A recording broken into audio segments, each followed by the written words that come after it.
আজকে আমরা যাব টাঙ্গাইলের বিখ্যাত কুমার বাড়ি দেখার জন্য। তার উদ্দেশ্যে আজকে আমরা রওনা হলাম।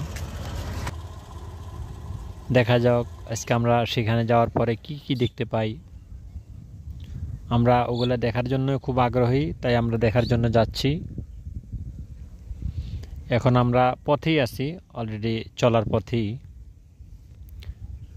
দেখা যাক, অবশেষে আমরা চলেই আসলাম। এখানে এগুলা চুলা, এগুলো আগের তৈরি করা কিছু মাটির হাঁড়ি ছিল, এই হাঁড়িগুলো আছে আপনারা দেখতে পারতেছেন। আমার কাছে ভালো লাগে, অনেক ভালো লাগে। এগুলা রিং, মাটি দিয়ে রিং বানিয়েছে, সেখানে আপনার রোদে রাখা আছে। রোদে শুকানোর পরে এগুলা সারিবদ্ধভাবে সাজিয়ে সেখানে চুলাতে নিয়ে যাবে। এই যে হলো চুলা। এখানে অলরেডি আমি তাদেরকে জিজ্ঞেস করছি ৫,০০০ ডেকচি এখানে পোড়া দেওয়া হয় একই সাথে।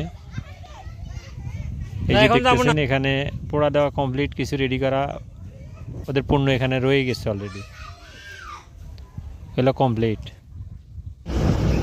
তারপর আমরা আবার ওগুলো দেখার পরে আমরা আবার চলে আসলাম ঢাকার দিকে। ঢাকার উদ্দেশ্যে রওনা। এখন আমরা চলন্ত পথেই আছি, অলরেডি ঢাকার কাছাকাছি আমরা চলে আসলাম গাড়িতে